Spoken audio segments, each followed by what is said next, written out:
Hello and welcome to all our viewers in Nigeria and around the world to meet the news on Global Television, coming to you live from the nation's capital, Abuja. I am Aniti Patrick. A quick reminder that Global Television is on DSTV channel 365 and StarTimes channel 276.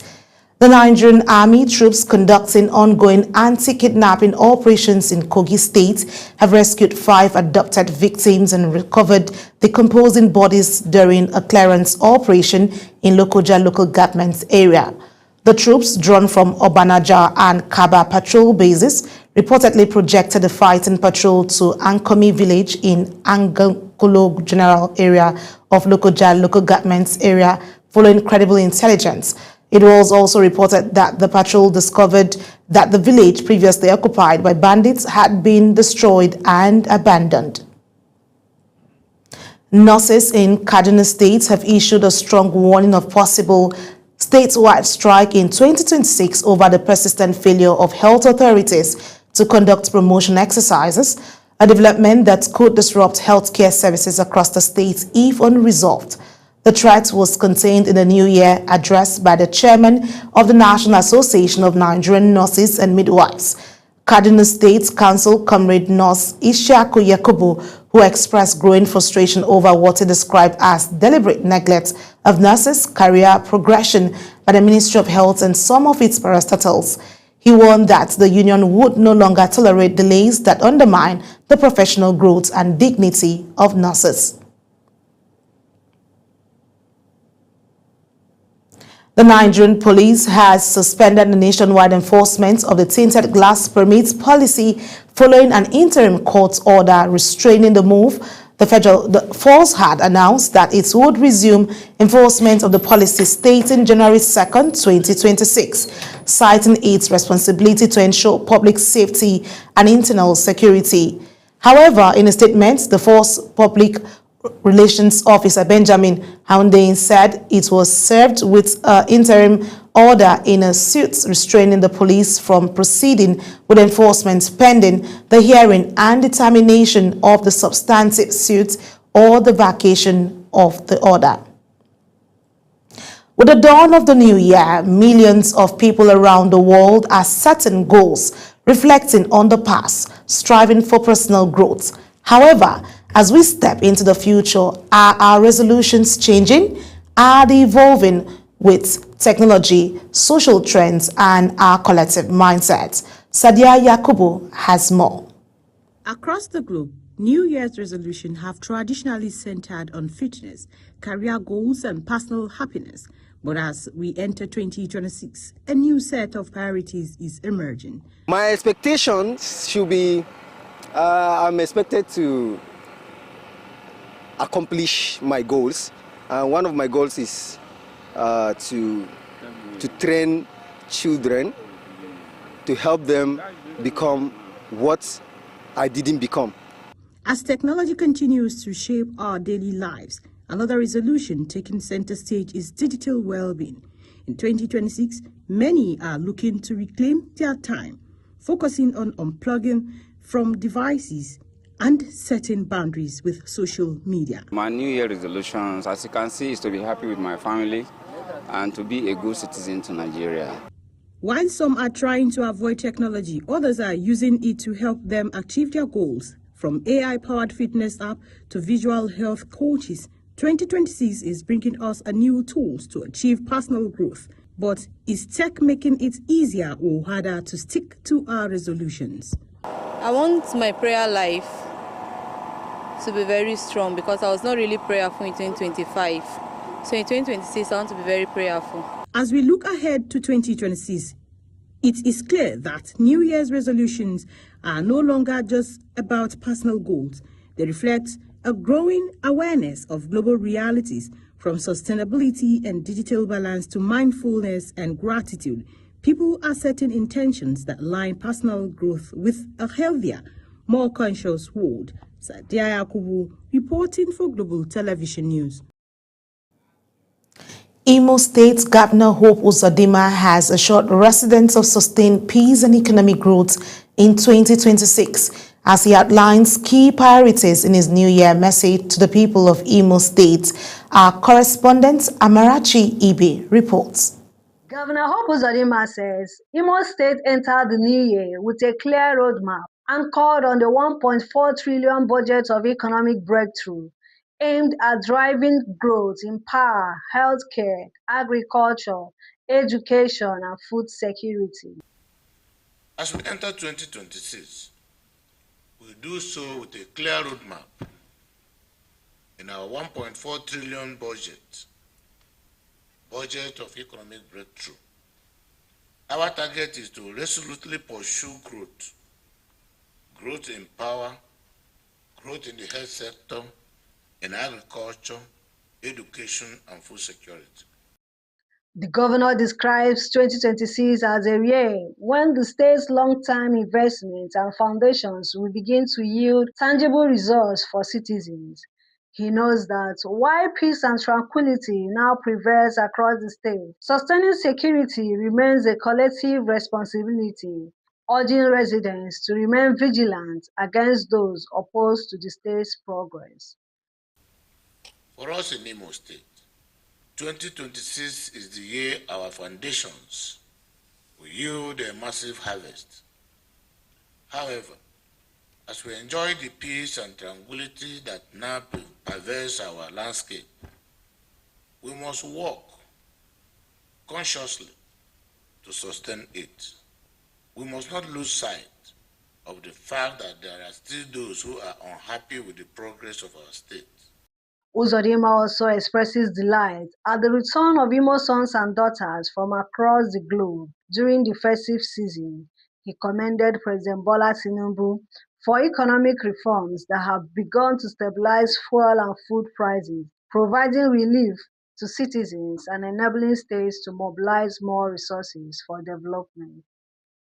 From Government House Annex Olo, Amarachi Ibe, reporting for Global TV News.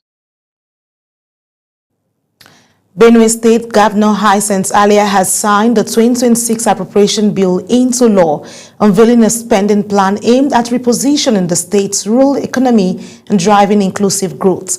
The budget prioritizes agriculture, infrastructure, and livelihood support. Correspondent Felicity Ndere has the rest of the story. Governor Hyacinth Alia has signed into law the 2026 budget of over 695 billion naira, with an increase of about 89.5 billion naira from the initial amount of 605.5 billion naira presented.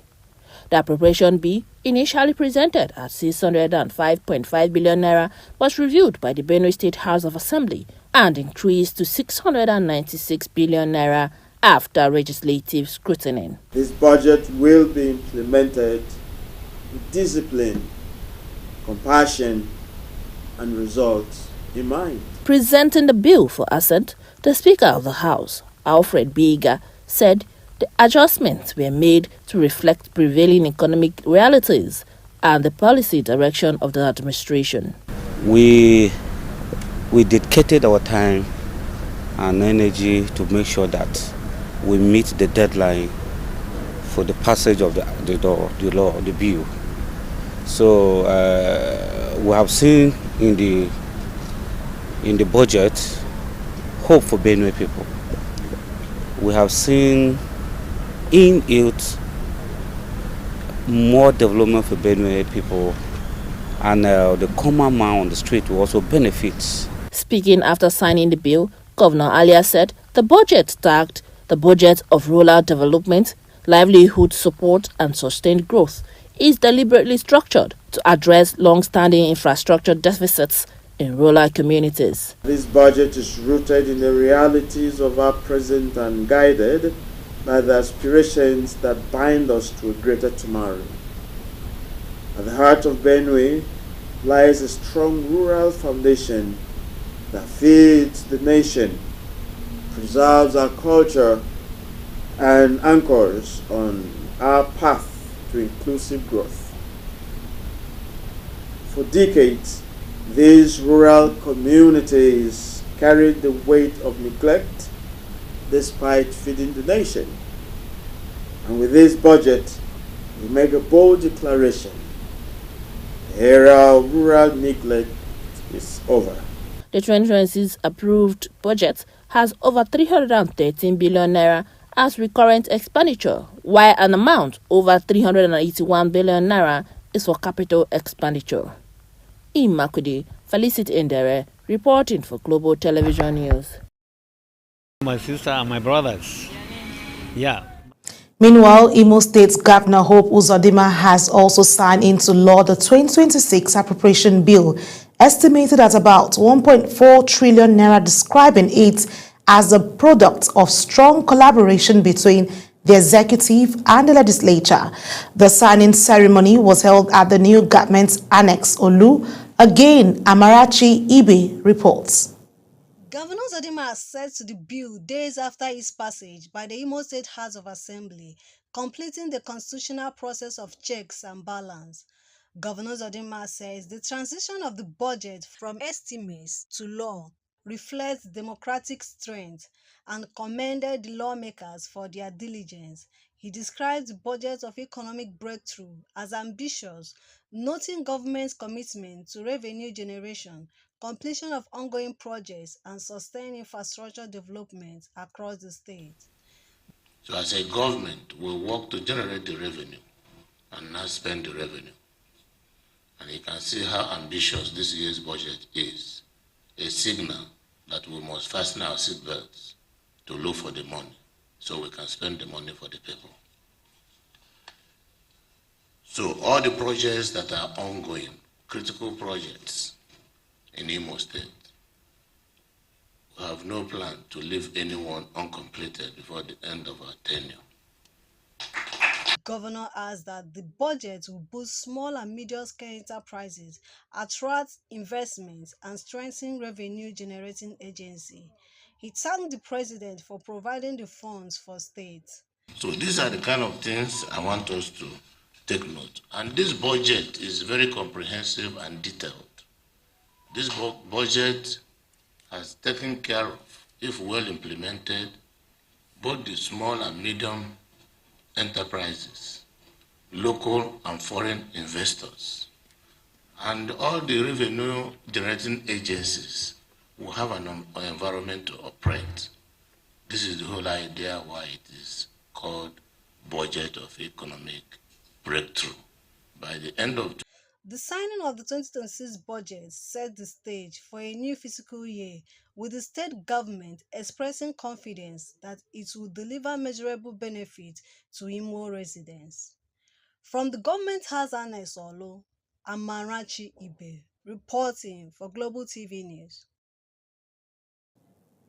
The Niger Delta Development Commission, NDDC, has presented its 2025 budget estimates to the House of Representatives Committee on NDDC, unveiling a 1.75 trillion naira proposal focused on consolidation, accountability, and sustainable development across the Niger Delta region.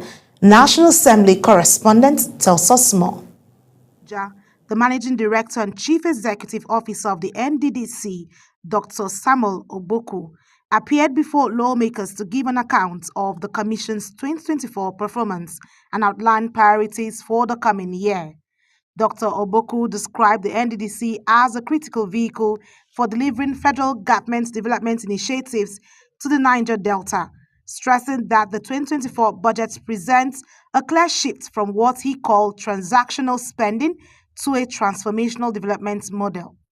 According to the NDDC Managing Director, the 2025 budget is designed to be people-centered, participatory, and aligned with the renewed hope agenda of the federal government.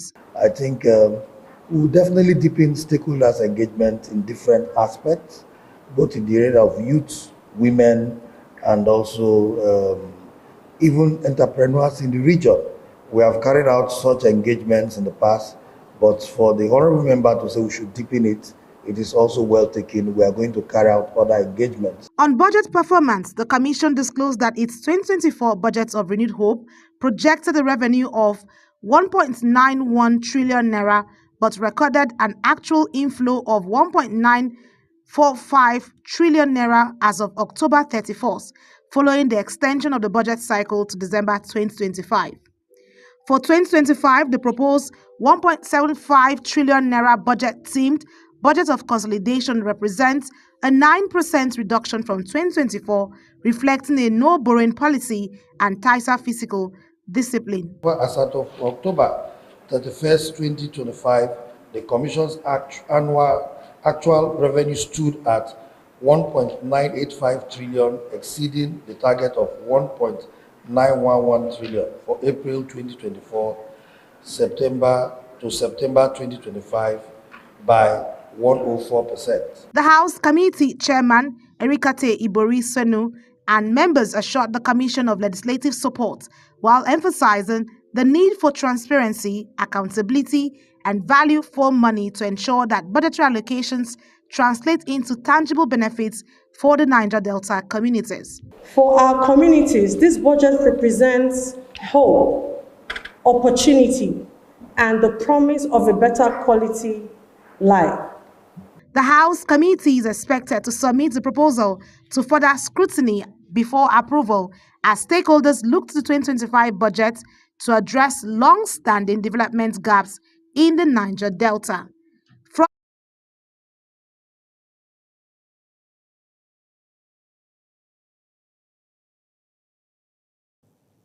You're watching the live broadcast of Meet the News. When Meet the News returns, Nigerian government releases 3 billion naira for Super Eagles campaign.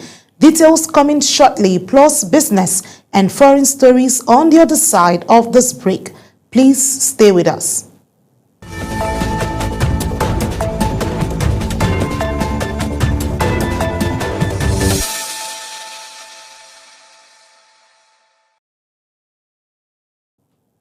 It's good to have you back. If you just joined us, this is Meet the News on Global Television. In business, the federal government has unveiled a major fiscal blueprint aimed at accelerating economic growth, mobilizing investment, and creating more jobs this year in a concerted effort to stimulate rapid economic development.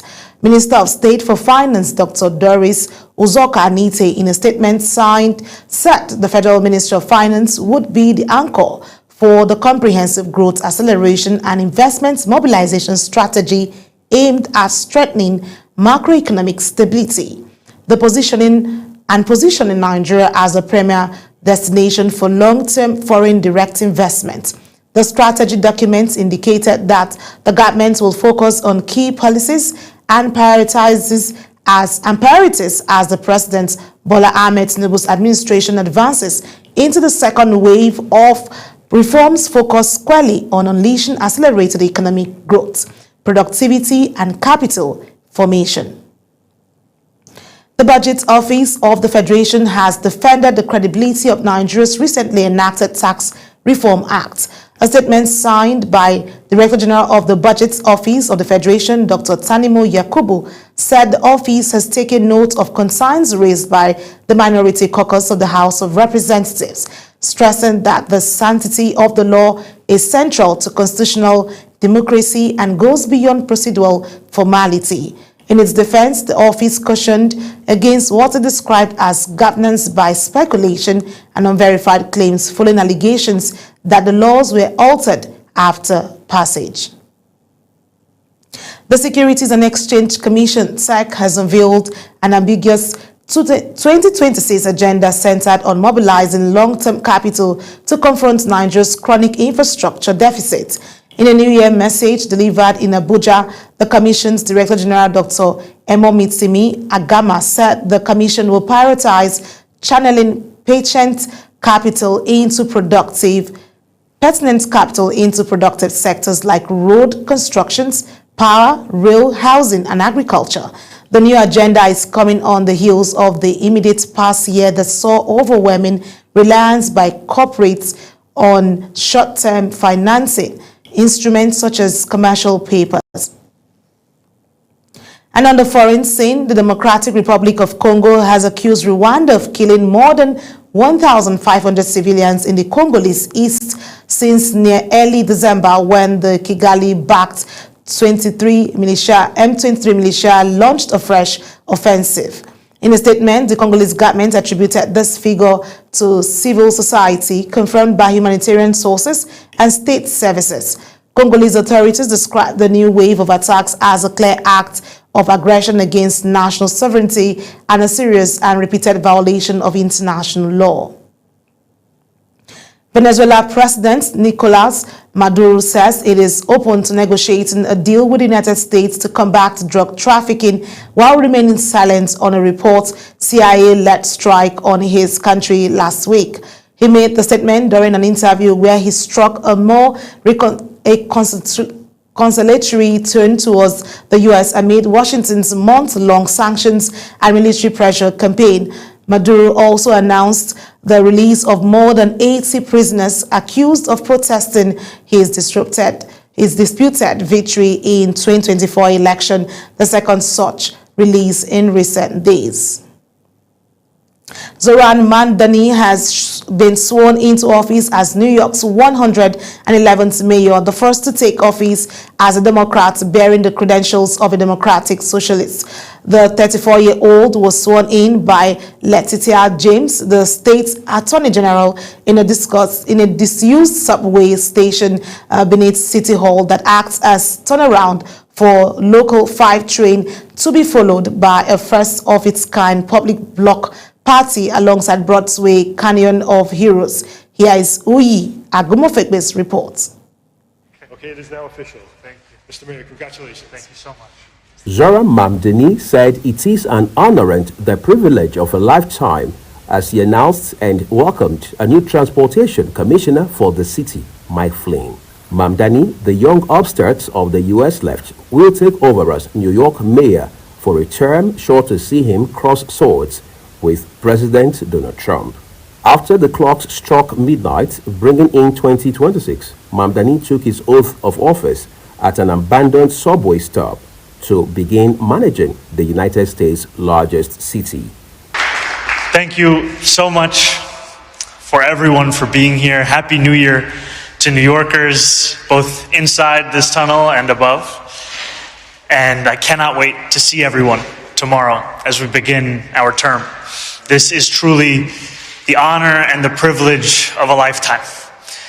And after just having taken my oath to become the mayor of the city of New York, I do so also here in the old City Hall subway station, a testament to the importance of public transit, to the vitality, the health, and the legacy of our city. It, however, remains to be seen if Mamdani, virtually unknown a year ago, can deliver on his ambitious agenda, which envisions rent freezes, universal childcare, and free public houses. It, however, remains to be seen if Mamdani, virtually unknown a year ago, can deliver on his ambitious agenda, which envisions rent freezes, universal childcare, and free public buses.